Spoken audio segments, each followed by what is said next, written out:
and welcome to Rose Red Homestead, where today we are going to make beef pot pie mix at the request of one of our viewers. Having some versatility in our food storage is always really a great thing. Beef pot pie mix is going to look very familiar to you because it is. It is simply going to be a beef stew recipe that we modify just a little bit. And so if you already have some beef stew on your canning shelves ready to go, you could essentially do the same thing. Now I've changed up the flavors a little bit from our last recipe, but one of the things that we have to do is, because there is no beef pot pie mix canning instruction from the USDA, we are going to use their soup mix process that is approved so that we can then, when we take it out off the shelf and open up the jar, we can thicken that gravy, add something else if we want to, and then we can make our beef pot pie. So how I'm going to start is this. I'm going to turn the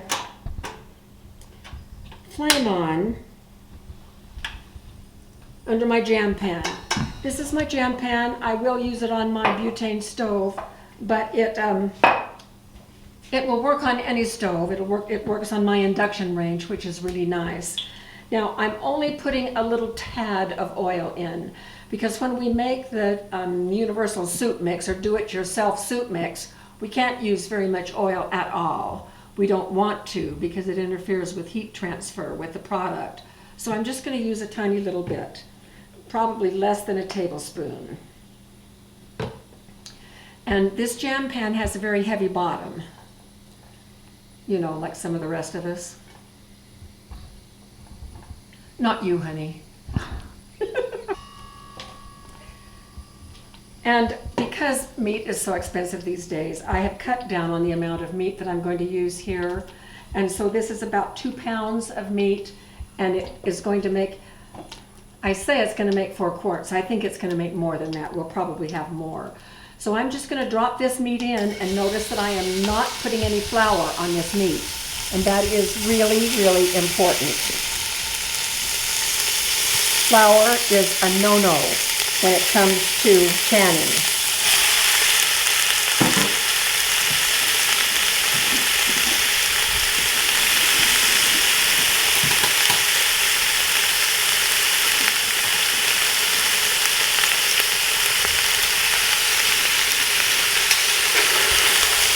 So I'm just going to stir this around a little bit until it browns and heats. It is simmering right here in its own juices. It's pretty much done. And so we're going to add the veggies. Now, at this point, you can add whatever veggies you wish, so long as they're used in other USDA recipes. I'm putting in about a cup of mushrooms, 2 cups of celery, 2 cups of carrots, 2 cups of potatoes, and 2 shallots.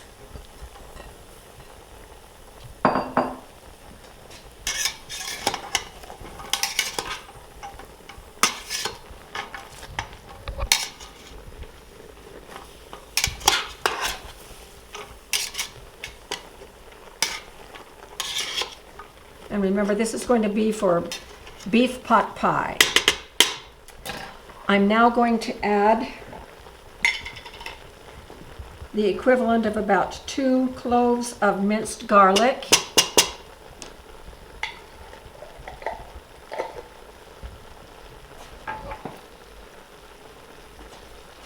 I have a couple of tablespoons of tomato paste, 2 bay leaves, and a teaspoon of thyme.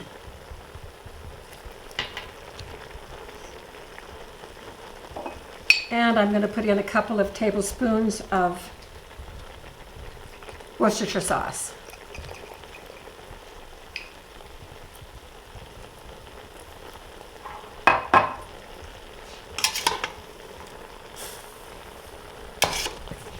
And then, according to the USDA, ooh, doesn't that look good?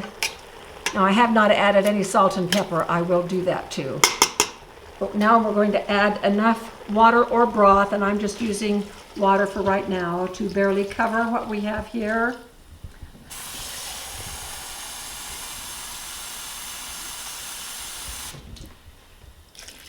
And I have a measurement on the side where I know Well, that says 3 liters, so we can really bring it up some more if we want to. I could add some more stuff to it. Well, it's close.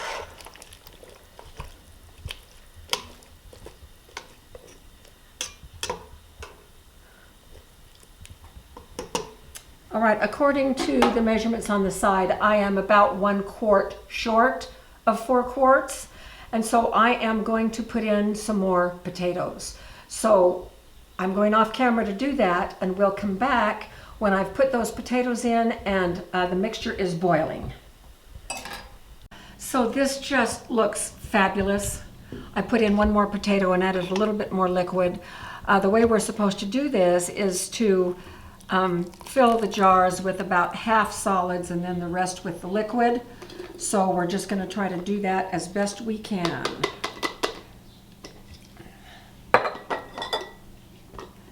We're going to be okay here because these are in little chunks and we're going to fill with this liquid, and so there will be plenty of liquid surrounding the chunks so that we can have good heat exchange, heat transfer.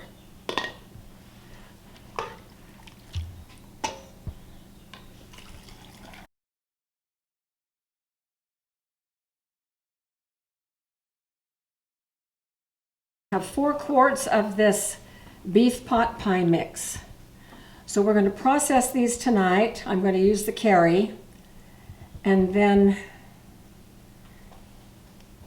tomorrow we will come back and make a beef pot pie, and I have a surprise for you on how we're going to do it. So I can't wait. Okay, the carry is full with its 4 quarts. So we will close the lid, rotate it around, and I'm going to make sure that it is on exhaust. It will need to exhaust for 10 minutes, and because these are quarts, they're going to be processed for, oh well, it would help to plug it in.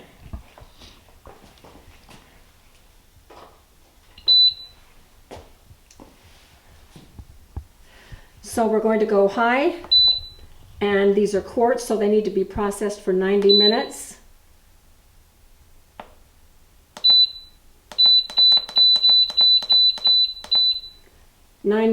And start.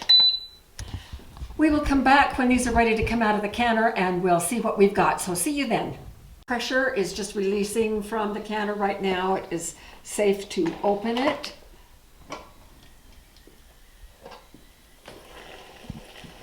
And I'm going to turn it this way a little bit so that I can reach in here and pull these out. Let's see what they look like. Oh my goodness, they look beautiful.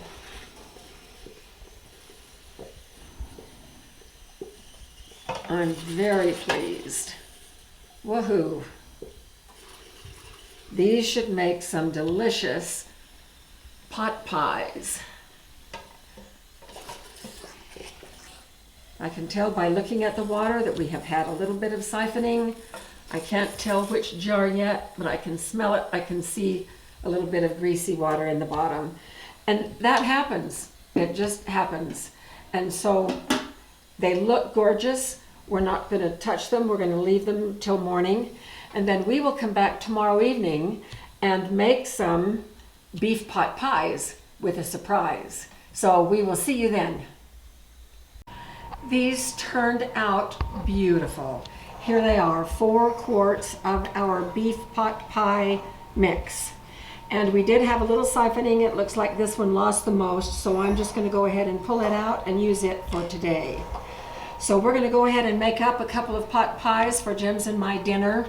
And the surprise that I have for you is the crust that we are going to use. Normally I would make my own pie crust recipe, but I am trying an experiment that I just happened to see online the other day. We are going to be using puff pastry. So we'll see how that works out. So here we go, opening our pot pie mix. And it simply is a stew mix that I have cut the smells really good, even though it's just been like 24 hours since it was done.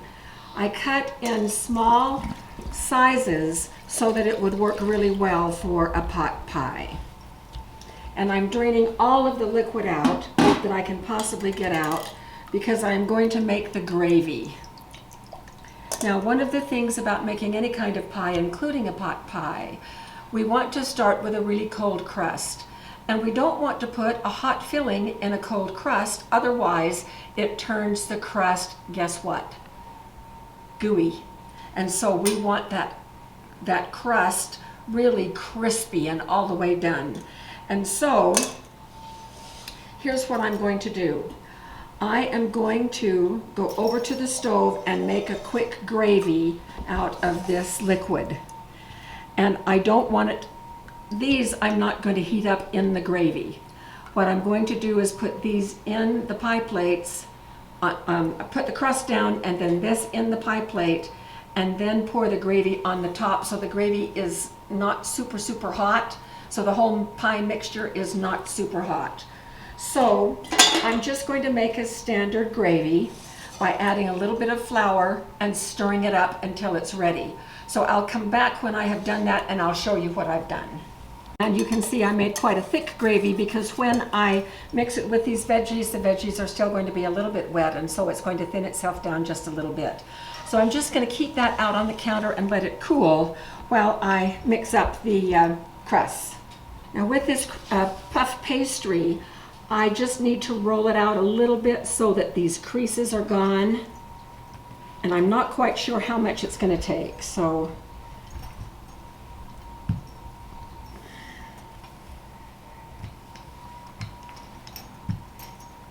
that looks pretty good to me. So these are the little pie plates that I'm using.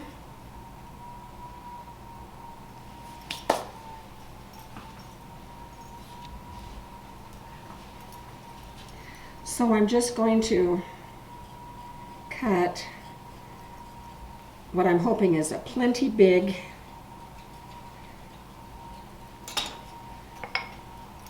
piece, and then just lifting it right in here.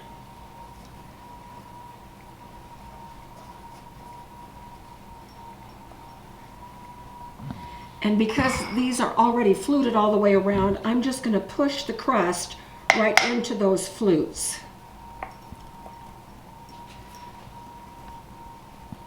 And then from the strainer, I'm just going to fill the pot pie, trying to get equal amounts of the veggies and the meat. Stack it high.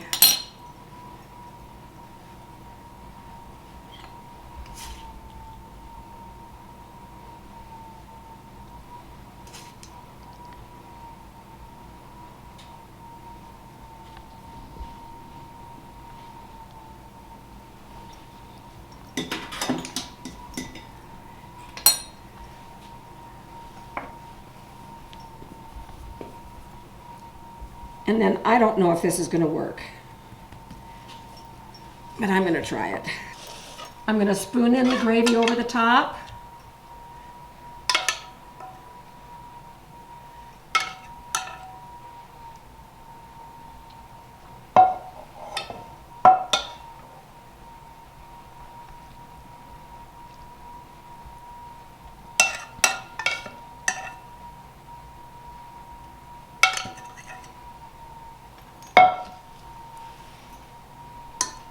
Trying to stick that together a little bit better.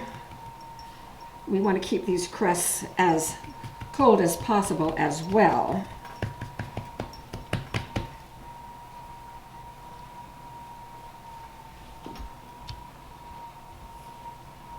And then how about if we would just maybe do something like that?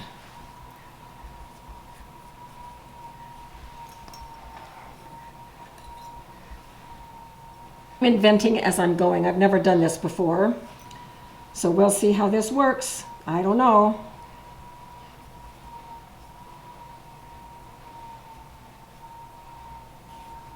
Okay.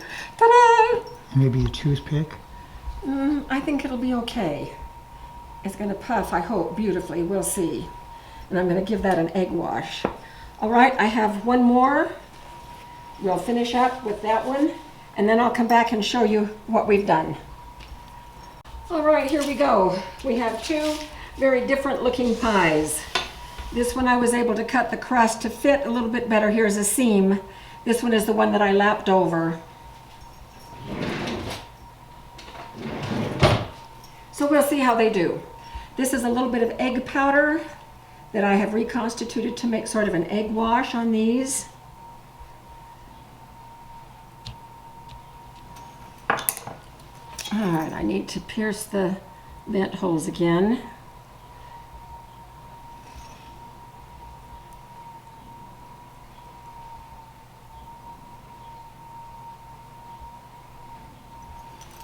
They are going in a 400 oven for about 40 minutes, and then we'll see what they look like.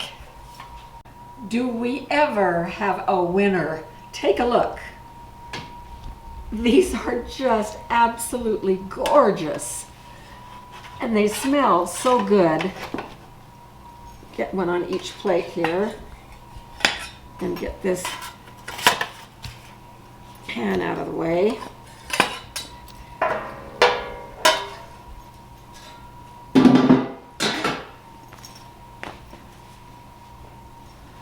Look at these. Oh my goodness sake. And that crust is just as puffy and beautiful as can be. So we're going to dig into these in just a minute. Okay, so here are the 3 remaining quarts of our beef pot pie mix. This is what we had left after filling these 2 pot pies. There's about a half a cup of mixture here, including both the stew and the gravy. And so these are quite large pies. If I would have skimped a little bit more, I could have made a 3rd pie out of this. So that will give you an idea about how much one of these quarts would do for your family. So thank you for joining us. This was a wonderful idea. We thank our viewer who gave us this idea, and we will see you at our next video.